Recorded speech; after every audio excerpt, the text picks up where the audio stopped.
जो था वो यही रहा है कि जो इंडिया में बहुत बुरी चीज़ हुई है अभी, जो रेलवे एक्सीडेंट हुआ है, तो वो बहुत दुखद न्यूज़ है पूरे इंडिया के लिए, उनके परिवार के लिए, कि उनका एक सदस्य, उनका परिवार सब की डेथ हो चुकी है। तो इसी रिगार्डिंग मैं वीडियो बनाना चाहता हूँ कि आखिर हुआ कैसे, ये आखिर ये एक्सीडेंट हुआ कहाँ, जिन लोगों को नहीं पता है कि एक्सीडेंट हुआ कहाँ है, तो उसी बारे में बताता हूँ। तो चलिए स्टार्ट करें वीडियो। आज की ब्लॉग का बनाने का मकसद क्या था मेरा, ये ब्लॉग भी होगा एक तरह से वीडियो भी, एक तरह से वीडियो है ये, जो मैं इन्फॉर्मेशन देना चाहता हूँ लोगों को। जो आपको सबको पता ही होगा, जो आजकल वायरल न्यूज़ चल रही है कि उड़ीसा के बालेश्वर के बहानागा स्टेडियम के पास जो एक्सीडेंट हुआ है, दुखद जो भीषण एक्सीडेंट हुआ है 3 ट्रेनों के बीच में। तो हुआ क्या था उसके बारे में मैं आपको थोड़ा इन्फॉर्मेशन दूंगा। तो हुआ कैसे ये, है ना गाइस। तो हुआ ये कि जो कोरोमंडल एक्सप्रेस था, तो उसको लेन लाइन जो उसे सिग्नल था उसे मिला था कि आप जा सकते हो, पर बाद में उसे वापस ले लिया गया। तो जिस वजह से वो अपने लाइन से हट के लूप लाइन में चली गई, जहाँ पर मालगाड़ी पहले से खड़ी हुई थी। तो उसके जो कोरोमंडल एक्सप्रेस थी उसकी स्पीड कम से कम 120 या 140 इसने इतनी करीब थी। तो वो मालगाड़ी से टकरा गई। जो इंजन था कोरोमंडल एक्सप्रेस का वो मालगाड़ी के ऊपर चला गया, और जो डिब्बे थे कोरोमंडल एक्सप्रेस के वो सारे डिब्बे बिखर गए, वो पटरी पर पलट गए।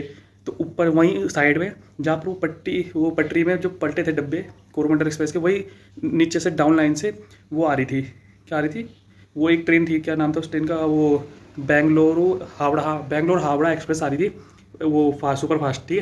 तो बेंगलुरु हावड़ा जो थी वो लूप लाइन से डाउन से आ रही थी ऊपर के लिए, ठीक है। तो हुआ क्या, जो डब्बे गिरे थे कोरोमंडल एक्सप्रेस के, तो वो उससे टकरा गई। तो इससे क्या हुआ कि 3 ट्रेनें आपस में भिड़ गई उसी टाइम। जिस टाइम वो कोरोमंडल एक्सप्रेस के डब्बे गिरे, उसी टाइम वहाँ से नीचे से एक और ट्रेन आ गई, जिससे हावड़ा एक्सप्रेस जो थी बेंगलुरु की, वो तीनों एक साथ टकरा गए और एक्सीडेंट का बहुत बड़ा एक्सीडेंट हो गया। ये इंडिया का बहुत बड़ा ट्रेजेडी मान रहे हैं, तो बहुत बड़ा एक्सीडेंट हुआ है अभी। अब ब्रेक अप्लाई किया या वाकई ट्रैक को चेंजर वहां पे था कि चेंज कर दिया गया, और वो कोरोमंडल एक्सप्रेस की जो इंजन है वो मालगाड़ी पे चली जाती, जो लूप लाइन में खड़ी मालगाड़ी है और उसी दिशा में जाने वाली मालगाड़ी थी। इसमें बाबा ये होता है कि इसके बाद डिरेलमेंट की घटना आती है और इसकी 15 बोगियां जो है वो वहां पर पटरियों पे गिर जाती है। हम अपने दर्शकों को बताएंगे, डिरेलमेंट होने का मतलब है कि जो है बोगी से ट्रेन जो है पूरी पलट के दूसरी पटरी पे आ गई है, पटरी पे या जमीन पे चली गई, उसको कह सकते हैं वो रेलवे से हट जाए, जो पटरी है उससे हट गई है। और इसमें दूसरी ट्रेन उसी वक्त में विश्वेश्वरैया हावड़ा एक्सप्रेस गुजर रही होती है। जब ये बोगी डिरेल हो रही होती है, तब अचानक इसकी बोगी उस बोगी पे गिरती है और उनकी बोगी को भी नुकसान पहुंचता है। तो ये हमने आपको दिखाने की कोशिश की। मालगाड़ी पहले से खड़ी है, कोरोमंडल एक्सप्रेस आ रही है, वो अपना लाइन जो है वो ट्रैक चेंज करती है। आप देखिए वो उसने अपना ट्रैक चेंज किया, ट्रैक चेंज करके आती है, मालगाड़ी यहाँ पे खड़ी है, उससे वो टकराती है। कोरोमंडल एक्सप्रेस जो है डिरेल होती है, उसकी बोगियां इधर उधर गिरती हैं। तभी दूसरी तरफ से एक और ट्रेन आती है, और वो जब ट्रेन आती है तो पटरी पर जो है कोरोमंडल एक्सप्रेस जो है डिरेल हुई पड़ी हुई है। ये बेंगलोर हावड़ा एक्सप्रेस है, और ये जो ट्रेन है वो उस कोरोमंडल एक्सप्रेस के बोगियों से टकराती है, और उसके बाद इतना बड़ा हादसा हो जाता है। तो ये हमने आपको जानकारी के लिए ग्राफिक के जरिए दिखाने की कोशिश की कि ये हादसा कितना कैसे हुआ है। इस एक्सीडेंट में बहुत से लोगों की मौत हो चुकी है, 288 लोगों की जान चली गई है, और हुआ ये है कि 1100 लोगों की गंभीर चोटें आई हैं, और 100 लोगों की शायद 100 से ज़्यादा लोगों की हालत बहुत ज़्यादा गंभीर बताई जा रही है, जो अपने वो मतलब उनकी डेथ हो सकती है इस स्थिति में हो। तो गाइस मैं बोलना चाहता हूँ, बहुत बुरी खबर है हमारे लिए, हमारे देश के लिए, और सरकार ने उनके परिवार वालों को मुआवजा देने की घोषणा की है, जो जिनकी मृत्यु हो चुकी है। कम से कम शायद 10 लाख रुपए, शायद इतना ही है। तो गाइस ये बहुत बुरी खबर है हमारे लिए। जैसे ये हादसा हुआ उसके बाद तुरंत बाद वहाँ के जो SDRF टीम थी, NDRF टीम थी, और जो पुलिस बल थे और आर्मी वाले सब वहाँ मौके पे पहुँच गए, और उन्होंने लोगों की हेल्प करना स्टार्ट कर दिया। और बाद में ये हुआ कि जो फिर वहाँ पर बहुत सारे मंत्री आए, जैसे हम वहाँ के उड़ीसा के CM आए, फिर उनके रेलवे मंत्री आए, अश्विनी ऐसे कुछ नाम है उनका, उड़ीसा के, तो वो आए। फिर उसके बाद वहाँ पर बहुत बड़े तमाम बड़े नेता आए, और उसमें से एक थी ममता बनर्जी, ठीक है, और हमारे देश के PM नरेंद्र मोदी जी, वो भी गए वहाँ पर। उन्होंने वहाँ पर सारे जो भी घायल लोग हैं उनसे बात करी, उनका हाल जाना, और ये बहुत अच्छी बात है कि हमारे देश के PM वहाँ गए और सब लोगों का हाल चाल जाना कि कैसे हैं वो।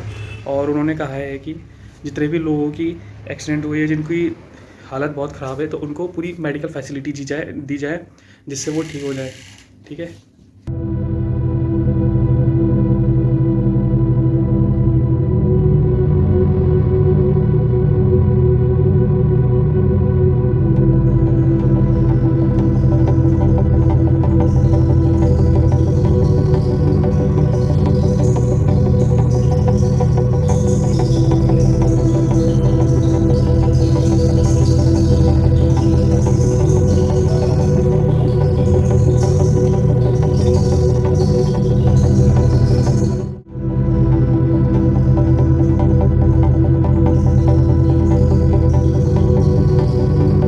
की बड़ी ट्रेजेडी में जितना एफर्ट लगाया जाए उतना कम होता है।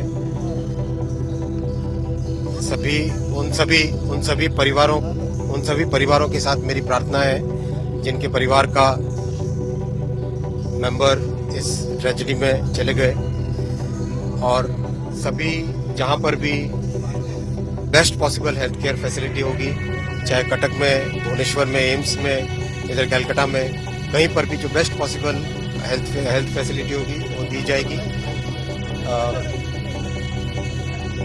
कंपेंसेशन का अमाउंट कल रात में रेलवे की तरफ से डिक्लेयर हो गया था। एक हाई लेवल कमेटी भी ऑलरेडी डिक्लेयर हो गई है जो कि इस पूरे एक्सीडेंट में इंक्वायरी करेगी। कमिश्नर रेल सेफ्टी को भी बुलाया गया है, वो भी इंक्वायरी करेंगे और इस प्रॉब्लम के, इस एक्सीडेंट के रूट कॉज में जाएंगे।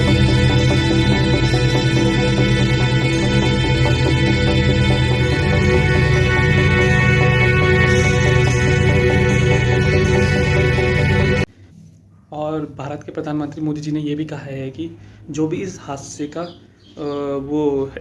जो भी होगा, हाँ, जो इस हादसे का दोषी होगा उसको वो नहीं बख्शेंगे और उनको कड़ी से कड़ी सज़ा देंगे। ये हमारे देश के प्रधानमंत्री श्री नरेंद्र मोदी जी ने ये वहाँ पर रिव्यू करेंगे सिचुएशन को, और उसके बाद में वो हॉस्पिटल का भी हॉस्पिटल। सरकार के लिए ये घटना अत्यंत गंभीर है। हर प्रकार की जांच के निर्देश दिए गए हैं और जो भी दोषी पाया जाएगा उसको सख्त से सख्त सजा हो। हादसे का कारण कौन है, अभी तक इस बात की पूरी तरह पुष्टि नहीं हुई है।